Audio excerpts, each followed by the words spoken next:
৪৪০ কোটি টাকায় তালা, শেষ সম্বল বাঁচাতে এবার বড় পদক্ষেপ তৃণমূলের। দলের আর্থিক তহবিলকে কেন্দ্র করে তৃণমূল কংগ্রেসের অন্দরের অস্বস্তি ক্রমশই তীব্র হচ্ছে। ইতিমধ্যেই একটি বেসরকারি ব্যাংকে থাকা দলের ৩টি অ্যাকাউন্টে জমা প্রায় ৪৪০ কোটি টাকা ফ্রিজ করা হয়েছে। এই পরিস্থিতিতে টাকা আটকে থাকার সমস্যা কাটাতেই আইনি পদক্ষেপের কথা ভাবছে শাসক দল। ৪৪০ কোটি টাকা ফেরাতে কোমর বেঁধেছে তৃণমূল।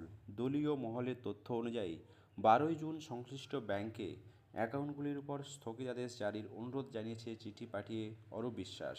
যদিও তৃণমূল তার এক সপ্তাহ আগে অর্থাৎ ৫ই জুন তাকে কোষাধ্যক্ষের পদ থেকে অপসারণ করে সেই দায়িত্ব দেয় শুভাশিস চক্রবর্তীকে।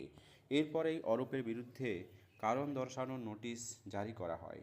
শোনা যাচ্ছে শোকজের জবাবে তিনি যে লিখেছিলেন উত্তর জমা দিয়েছেন তাতে নেতৃত্বের প্রতি তার ক্ষোভ স্পষ্ট প্রকাশ পেয়েছে। রাজনৈতিক পর্যবেক্ষকদের একাংশের দাবি, ওই চিঠির ভাষা কার্যত দলীয় নেতৃত্বের বিরুদ্ধে অবস্থান নেওয়ার ইঙ্গিত দিচ্ছে। অন্যদিকে গত শুক্রবার রাজ্যের বিরোধী দলনেতা ঋতব্রত বন্দ্যোপাধ্যায় প্রকাশ্যে প্রশ্ন তোলেন তৃণমূলের তহবিলে থাকা বিপুল অর্থের উৎস সম্পর্কে। সেই ঘটনার জেরে জয়নগরের এক বিধায়কের অভিযোগের ভিত্তিতে ব্যাংকের কর্তৃপক্ষ ৩টি অ্যাকাউন্টের লেনদেন বন্ধ করে দেয়।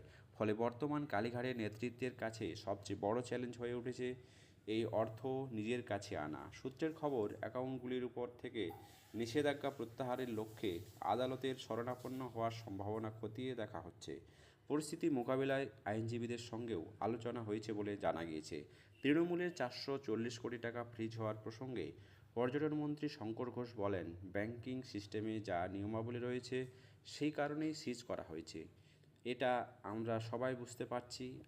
আনঅ্যাকাউন্টেড মানি, অর্থনৈতিক সংগ্রহ অর্থ, তা দিয়ে তৃণমূল এতদিন পরিচালিত হতো। ফলে এই ধরনের অ্যাকাউন্টকে নিয়ে যা যা আইনগত ব্যবস্থা নেওয়ার সেগুলি নেওয়া হবে।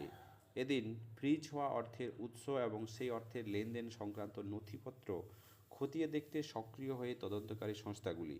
বিপুল অঙ্কের এই তহবিল কোথা থেকে এসেছে এবং তার বৈধতা কতটা, সেই প্রশ্নের উত্তর খুঁজতেই এখন জোরদার অনুসন্ধান রয়েছে।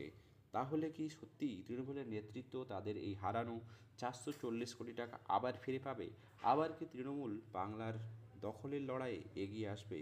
অবশ্যই আপনাদের মত কমেন্ট বক্সে জানাতে ভুলবেন না। চ্যানেলে নতুন হলে সাবস্ক্রাইব করে পাশে থাকবেন।